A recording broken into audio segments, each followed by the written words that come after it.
Hello, thank you for joining today's webinar. Allowing emotions to fuel a desire is a concept which by far tells everyone and dictates to everyone what we can do in life. Emotions are the most powerful forces that we have inside of us. Under the power of emotions, humans can perform the most heroic or, God forbid, barbaric acts. As a matter of fact, to a great degree, civilization itself can be defined as the intelligent channeling of human emotion, if you think about that. Emotions are fuel, and the mind is the pilot to that. Together, they propel the ship of civilized progress that we have today in our world. With emotions, however, what can we do? Which emotions call people to act? Which emotions dictate the system? There are four basic ones that I can come up with, which I believe in the descriptions you will find quite accurate. Sometimes it's a combination of several emotions. They can trigger the most incredible activity in a person. As a matter of fact, the day that you allow these emotions to fuel your desire is actually the day that you'll turn your life around. I'm going to go through them and explain how some of these things act and why do people turn their life around at that moment, and what is it that it is. So it's one of those four in these categories themselves that make that decision. The question is, which one do you act upon to change your life? At one point in time, will you make that turn in your life? The very first one that I would like to cover is not the most pleasant, but it's called disgust. One doesn't usually equate the word disgust with a positive action. Indeed, properly channeled, if you think about that, disgust can change a person's life. The person who feels disgusted reaches a point of no return, and he or she says, I've had it, this is enough. I'm not going to do this anymore. I've had it with the embarrassment, I've had it with the lying, I've had it with the cheating, I've had it with the procrastination. I've just had it. And so a productive feeling of disgust is when the person comes to say, enough is enough. That's the point that I've reached. The person has had enough with mediocrity. It's a certain level that they no longer want to be in. They've had it with these sick feelings, the feeling of pain, feeling of humiliation, feeling of fear, feeling of indecision. And they're not going to live like that anymore. This could be the day that they change their life around. They reach that point and say, it's over, I've had it. And whatever you call it, that's the time that a person makes a decision, when they've reached that level. Second emotion that changes our life around is decision making. Most of us need to be pushed to a wall sometimes to make a decision. And once you reach that point, you deal with the conflicting emotions that come with them. You may not agree to that, and you may not accede to these emotions, but this is where you reach at that moment. You have reached a fork in the road at that moment. And that fork can be either two-pronged or three-pronged or four-pronged. It's in different directions, in different ways. And it's a type of decisions you don't want to make. As a matter of fact, decision-making, when you deal through it, can create a knot in the stomach. It can keep you awake in the middle of the night. It can make you break in sweat. It can totally change everything that you do in your day and make you very, very, very uncomfortable. Making life-changing decisions can be likened to an internal civil war, indeed. The conflicting armies of emotions that come in, and each have their own arsenal, their own reasons, their own battles, and whether or not they're going to apply it one way or another, and each and every one of them try to get the battle overcome for the supremacy of the mind itself. Which one will control the mind? Now, I don't have much advice to give you about this kind of an emotion or a decision. However, one thing I do know is that you do not want to stay and you do not want to camp at the fork in the road. That's one thing you cannot do, this way or that way. The limbo stage is not good. You have to decide. It's far better to make the wrong decision than to make one that says, I'm not going to do that today, because that's a no decision. So make that mistake, because each one of us confront our emotional turmoil And then we'll sort our own feelings afterwards. That's what it'll be. The third type that we can use one of the emotions that will help us make the life change in our own life is desire. How does one gain from desire? Well, I don't think the answer is it comes directly in many different ways. But I do know there are two things about desire.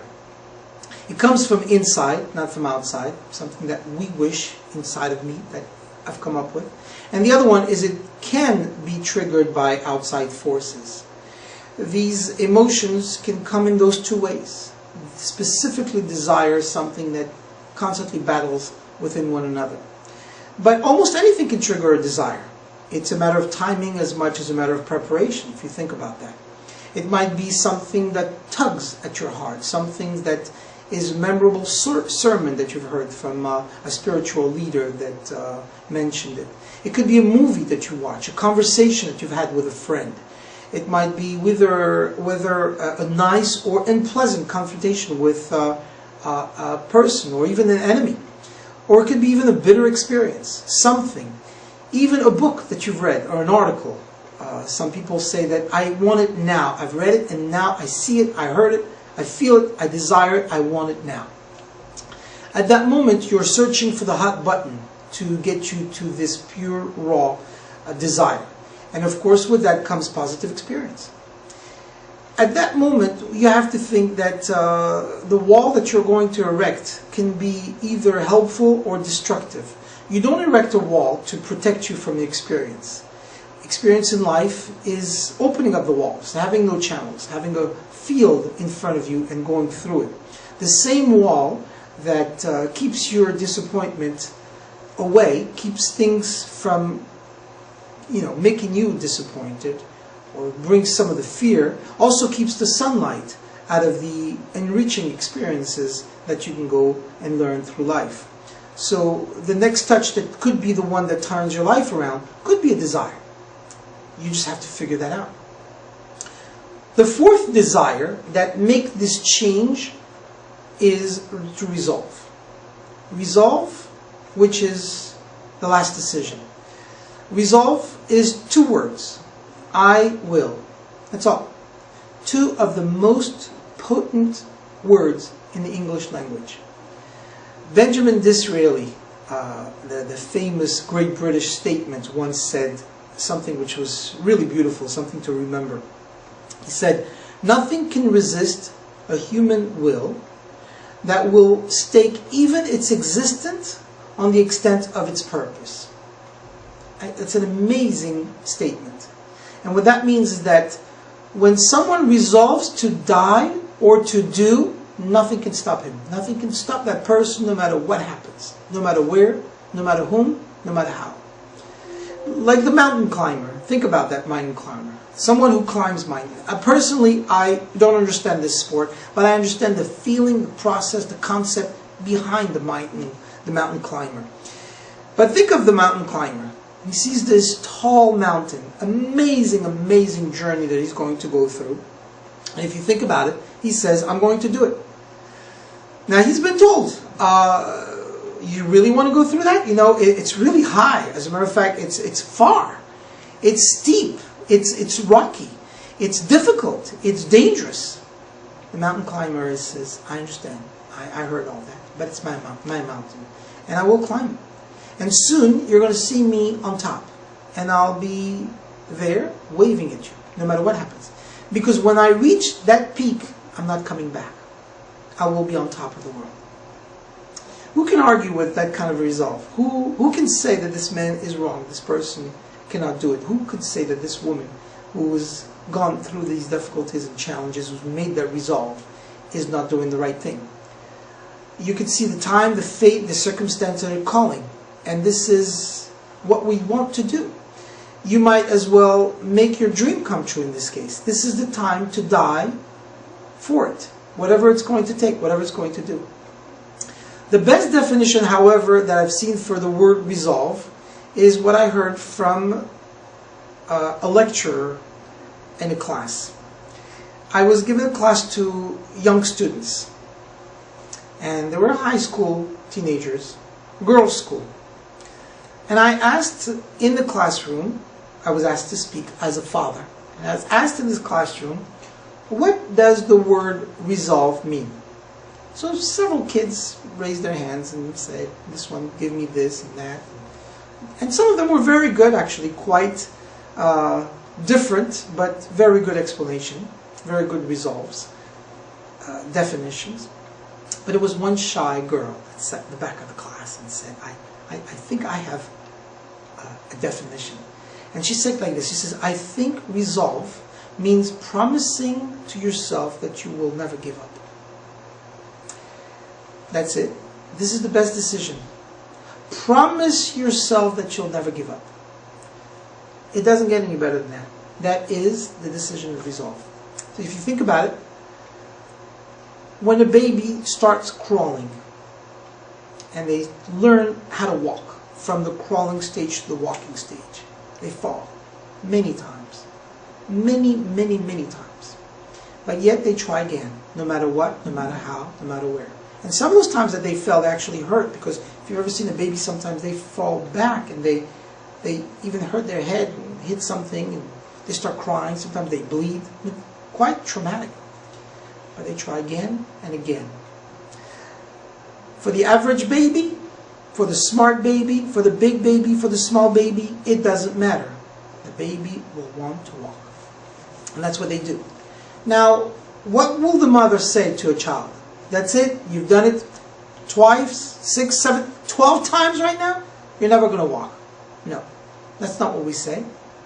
Of course, a mother will say, my baby is going to keep trying until they learn how to walk. And today, as you can see, everybody walks. All the adults walk. Why? Because when you were younger, you stood by that resolve. I will. Those two important words. It's a vital question to ask you. It's a question that you want to ask yourself. How long are you going to keep working and living and being the person that you are today? How long am I going to make my dreams come true? How long will it be? A week, a month, a year? I suggest that the answer should be as long as it takes. That's what these 4 emotions are all about. Disgust may not be the way that you want to go, but that might be the way that you may end up. Desire, it may be something that you never get to. It may be something that you never even come to. You may not even have given that option. It may be something that might or might not make sense, and at one point in time, would not be there for what you want. Decision, the same thing. It's a decision that you might want to make, a decision that you might not want to make. And resolve is something that all of us can do. So these 4 emotions are the ones that I believe are so powerful and can make a change in your life, can make a difference in your life for you to become a better person, a greater person, a person of character, a person that will leave a legacy. There is no question in my mind that each and every one of us wants to live and lead a better life. No question in my mind that we have been endowed with unbelievable, unmatched, unparalleled, undeniable character. Each and every one of us has it within themselves. We have that, but we have to develop it. We have to polish it. We have to broaden its spectrum and shine the light outward. That's what we have to do. To do that, you have to be ready. You have to be willing. And you have to do it in one of those 4 emotions. Whatever that is that you choose, that'll be the day that you change your life around. To be the person that you can be, the best that you can be. And on that day, I can promise you that you will be a changed person.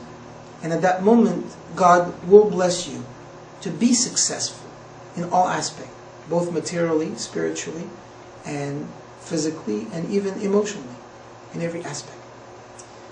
So, may God bless us all to reach that day and make it very soon, where we change and turn our life around to be the best that we can be. Thank you.